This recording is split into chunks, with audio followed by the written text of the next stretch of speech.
Baik Bapak Ibu sekalian, eh, karena waktu sudah jam 13:14, kita mulai saja, karena menunggu teman-teman nanti terlalu lama Bapak Ibu sekalian mungkin menunggunya. Baik, untuk pertemuan kedua ini kita belajar mengenai transaksi akuntansi. Ya, transaksi akuntansi. Bapak Ibu sekalian, kelihatan nggak apa namanya poin-poin saya? Nampak, Pak. Nampak ya, ya. Baik Pak, kita mulai saja Pak ya, karena sudah jam 13:16. Meskipun pesertanya cuma 5 orang. Baik, kita lihat transaksi akuntansi pada badan usaha milik desa. Kita lihat yang pertama, BUMDes membayar hutang sebesar 50 juta. Pengaruhnya apa? Pengaruhnya hutang berkurang senilai 50 juta dan kas berkurang senilai 50 juta. Karena kita membayar hutang, kas artinya berkurang. Kemudian yang kedua, kita lihat lagi transaksinya. Desa melakukan penyetoran sebesar 75 juta ke kas BUMDes sebagai tambahan modal. Lanjut pengaruhnya apa? Modal bertambah 75 juta, kas bertambah senilai 75 juta. Kemudian desa melakukan penarikan uang BUMDes untuk keperluan desa sebesar 25 juta. Pengaruhnya modal berkurang dan kas berkurang sebesar 25 juta. Jadi Bapak Ibu sekalian, sewaktu-waktu desa bisa saja mengambil uang yang sudah disertakan ke BUMDes sejumlah tertentu untuk keperluan tertentu. Jadi kita tidak boleh menolak kalau dia mau mengambil, hanya kita perlu pencatatannya. Kemudian yang keempat transaksinya, pembelian aktiva tetap secara tunai senilai 2 juta. Aktiva tetap ini bisa laptop, bisa mesin-mesin, bisa motor dan lain-lain. Ini pencatatannya bagaimana? Aktiva tetap bertambah 2 juta, kas berkurang 2 juta. Kemudian penerimaan kas piutang BUMDes senilai 200.000. Kalau ada orang yang berhutang ke BUMDes, itu namanya Pak, itu adalah piutang. Ya. Piutang. Jadi ketika orang membayar hutang tersebut, misalnya senilai 200.000, artinya apa? Kas bertambah senilai 200.000 dan piutang berkurang 100.000, 200.000. Kas di debit, piutang di kredit. Kemudian kita lihat lagi Bapak Ibu sekalian, pembelian aktiva tetap secara kredit 4 juta. Nah, misalnya ada Bapak Ibu sekalian yang membeli sesuatu yang sifatnya tetap, meja misalnya kan, papan tulis, apa gitu kan, secara kredit. Nah, ini maka pencatatannya ini ada 2 pencatatan Bapak Ibu. Aktiva tetap bertambah senilai 4 juta. Kemudian hutang, jadi aktiva tetap di debit ya, aktiva tetapnya di debit.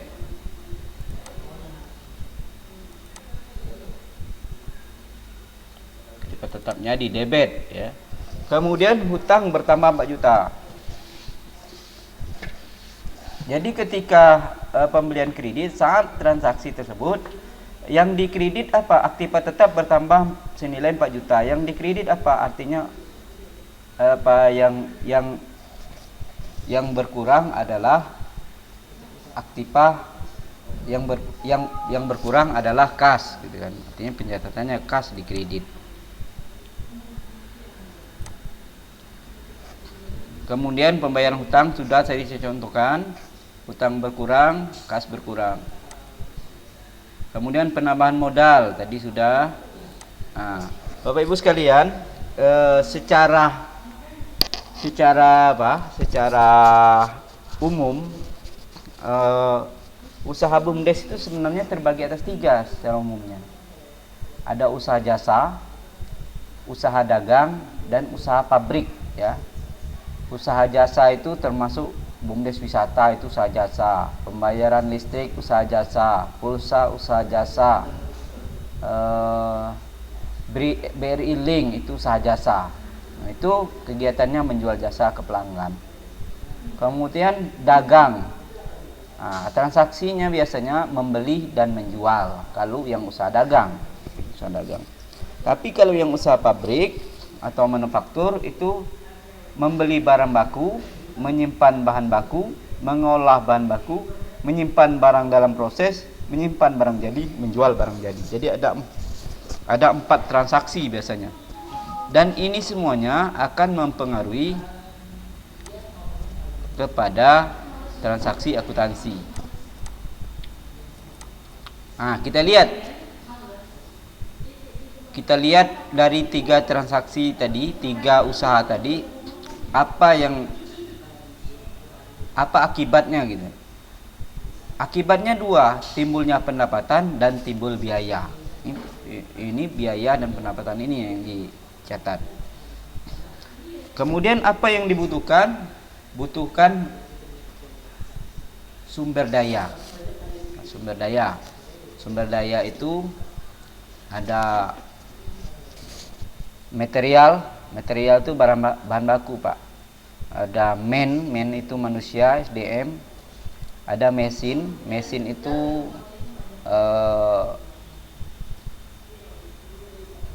alat untuk memproses bahan baku tersebut. Jadi ini membutuhkan itu. Dan membutuhkan itu menimbulkan transaksi jual beli, transaksi upah dan lain-lain. Wujudnya bisa berupa kas, peralatan, gedung dan lain-lain. Asalnya dari mana? Asalnya dari kreditur dan pemilik BUMDes. Jadi Bapak Ibu sekalian, yang memiliki BUMDes itu bisa penyertaan modalnya dari pihak ketiga, dari orang di luar desa. Tapi syaratnya tidak boleh melebihi dari 50%. Kenapa? Karena badan usaha milik desa itu, badan BUMDes itu adalah milik desa, bukan milik privat ya. Makanya dengan dijadikannya badan hukum, maka BUMDes itu bisa dengan mudah untuk mendirikan PT. Nah, itu karena dia badan hukum. Nah, ini kegiatan BUMDes ini akan mengakibatkan tadi timbul pendapatan biaya. Nah, pendapatan dan biaya biasanya dilaporkan di dalam laba rugi, ya. Kemudian, sedangkan harta, ya, kas, peralatan, gedung dan lain-lain, kreditur, pemilik perusahaan itu dilaporkan di neraca. Jadi Bapak Ibu sekalian, ini penting diketahui bahwa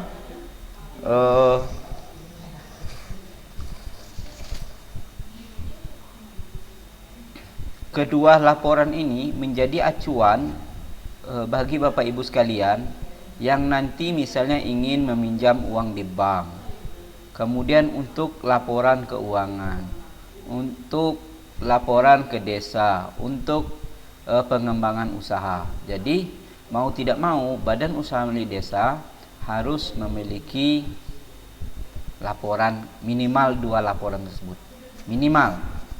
Tapi kalau maksimalnya itu ada neraca, ada laba rugi, ada perubahan modal, ada arus kas, itu ya Bapak Ibu sekalian. Mungkin untuk pelaporan keuangan materi kita itu dulu. Saya punya materi lain yang saya kira penting juga untuk Bapak Ibu terkait dengan pendaftaran BUMDes bagi Bapak Ibu yang belum mendaftarkan BUMDes. Terkait materi ini saya persilakan kalau ada yang mau bertanya.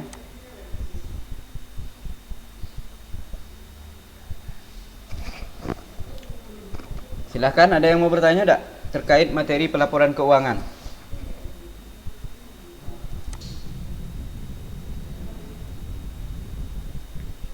Silakan Bapak Ibu.